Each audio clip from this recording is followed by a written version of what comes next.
par rapport à mon parcours, moi avant d'attaquer les beaux-arts, j'ai eu une petite formation en stylisme, parce que moi je voulais justement me diriger dans la mode, tout ça.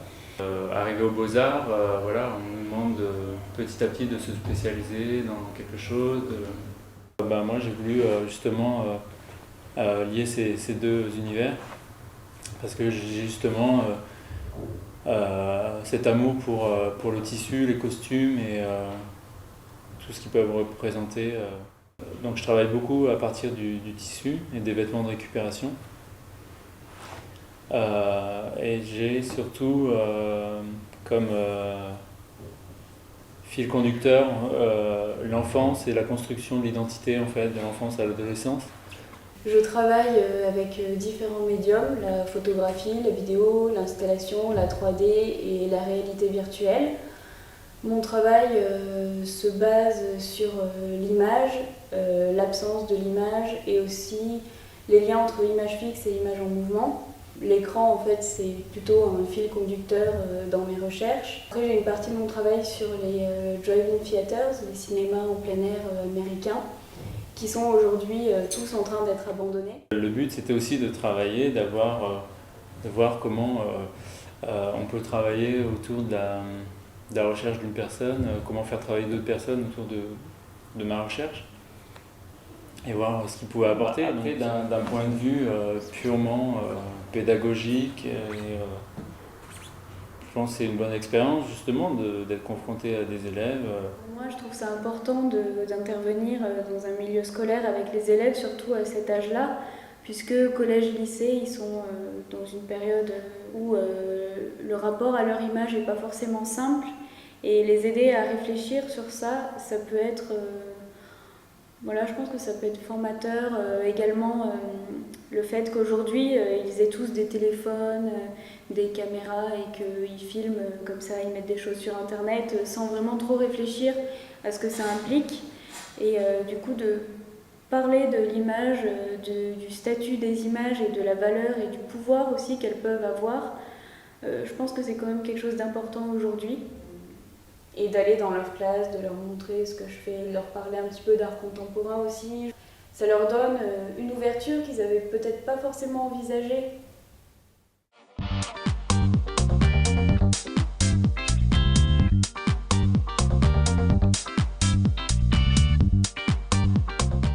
Alors, l'idée de faire venir un artiste en résidence, c'est toujours dans cet esprit d'une volonté de permettre aux élèves de travailler, de découvrir leur patrimoine, la culture, la photo, l'art, etc. D'une façon ouverte vers l'extérieur et différente du cours habituel. L'artiste en résidence participe de la même idée, donner, on va dire, un vernis culturel supplémentaire aux élèves d'ici. Effectivement, c'est proposer une dimension supplémentaire aux élèves. Quelqu'un qui apporterait une ouverture extérieure, un projet différent aux élèves, quelque chose qui mettrait les élèves en appétit d'apprendre, qui leur permette aussi de bien vivre leur présence au lycée. Il fait des choses avec les coiffeuses, des choses avec les esthéticiennes. Parallèlement, il travaille avec le marque sur les saltimbanques. Mon idée était bien que sa présence innerve dans tous les domaines de l'établissement, et pas seulement en esthétique, coiffure, métier de la mode. Tous les échos étaient favorables, c'est-à-dire que lui s'est trouvé très bien intégré dans le lycée, je pense que tout le monde l'a bien accepté. J'ai des échos très positifs. Pour nous, ça a été intéressant d'avoir une artiste en résidence pour plusieurs raisons. L'ouverture culturelle, artistique, indéniable pour nos élèves. Ça a permis aux élèves de découvrir un métier, des professionnels et puis du coup de lancer des projets dans lesquels ils adhèrent en général beaucoup plus facilement que quand c'est juste dans un cadre scolaire. Ils laissent libre cours à leur créativité. Ils la voient comme une conseillère, mais aussi comme une professionnelle dans un domaine. Et également pour pouvoir découvrir des pratiques et des fonctionnements, une démarche complètement différente. Et puis, c'est vrai aussi que c'est une opportunité pour les établissements de vivre autrement leurs options, de vivre autrement avec les jeunes. Et rien que par rapport à ça, ça mérite d'être vécu. C'est très fédérateur. c'est vraiment un travail de groupe et ça c'est très agréable et très, très enrichissant. Même pour nous, enfin pour moi en tant qu'enseignante, puisqu'il y a des espèces de hiérarchie qui tombent. Je crois que là, par rapport à l'idée de la photo et de la vidéo, nous, généralement, enfin, même moi en art plastique, j'ai une formation qui est assez mince et ça me permet de dépasser des choses que je ne pouvais pas faire d'habitude. Et du coup, je suis bien assistée, quoi. Voilà. C'est une expérience très enrichissante. Les enseignants qui travaillent, qui collaborent avec elles sont enchantés. Les élèves aussi. Cette résidence est une véritable chance. Voilà.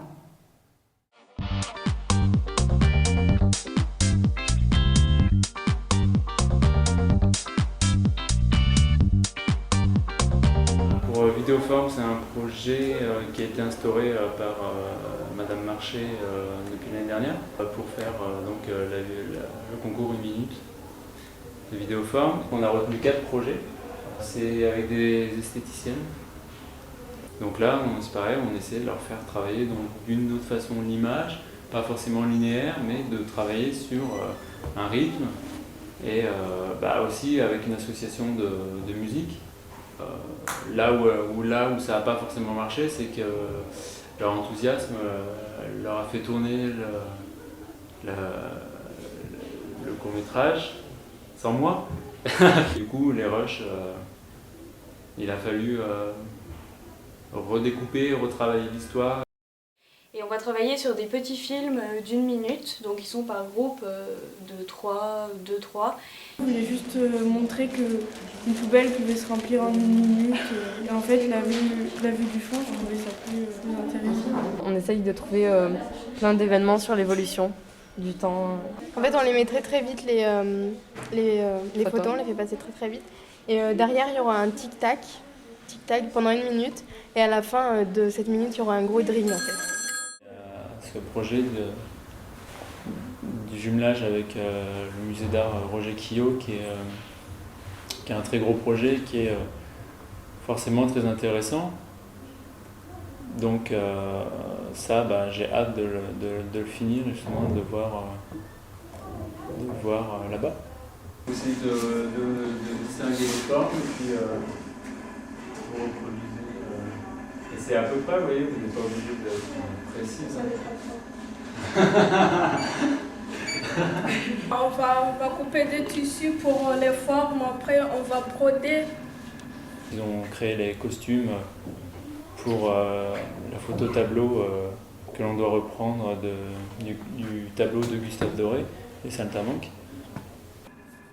Ouais, je trouve ça intéressant parce que j'aime bien dessiner et jamais mes dessins sont apparus dans un musée. Il y a aussi la rencontre avec les premières qui sont en bac pro restauration. Donc la moitié de la classe est en cuisine, l'autre moitié en service.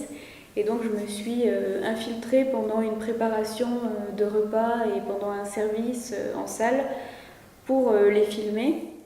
Le film d'animation, c'est avec les coiffeuses. Donc là, c'est du image par image.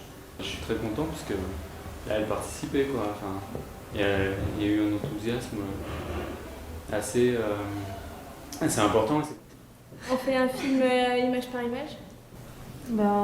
On photographie chaque scène et en fait, en mettant les photos côte à côte, ça fait un film. Est-ce que c'est différent de vos cours d'art? Ah oui. On n'est pas assis à dessiner pendant 1h30, là on parle, puis on fait plusieurs trucs différents. Il faut que vous fassiez attention à la façon dont je vais prendre les photos. À chaque fois que tu entendras le clic, il va falloir que tu fasses clic, clic, clic, clic, clic. J'aurais proposé un travail autour du vidéo mapping, donc une projection sur une façade. Donc ça s'intègre dans un cours d'IDD, itinéraire de découverte, où en fait ils ont travaillé sur l'histoire de Saint-Julien. On va faire l'évolution de notre collège dans le temps. On cherche donc différentes cartes de Brioude. Et pour faire un peu comme un puzzle, ça veut dire qu'on va faire des photocopies de chacune des cartes, on va les découper et on va assembler les parties pour que ça change un peu. Et à partir de là, on obtiendra une carte un peu artistique. Et donc ce projet de mapping sera présenté fin mai devant les familles. Donc il y aura aussi un rendu, un résultat que eux pourront mettre en valeur.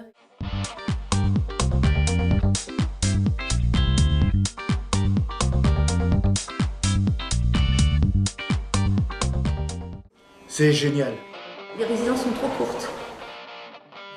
C'est une vraie belle rencontre, quoi. Voilà. Il faut faire des choses différentes de ce qu'on doit apprendre à l'école. C'est ça qui est bien. C'est bien, c'est intéressant. Ça fait découvrir de nouvelles choses. On était ravis d'avoir un artiste en résidence. Collège et lycée, qu'on aimerait le voir beaucoup plus, des projets comme ça, ça donne de la vie. On a besoin de mettre de la vie dans les lycées.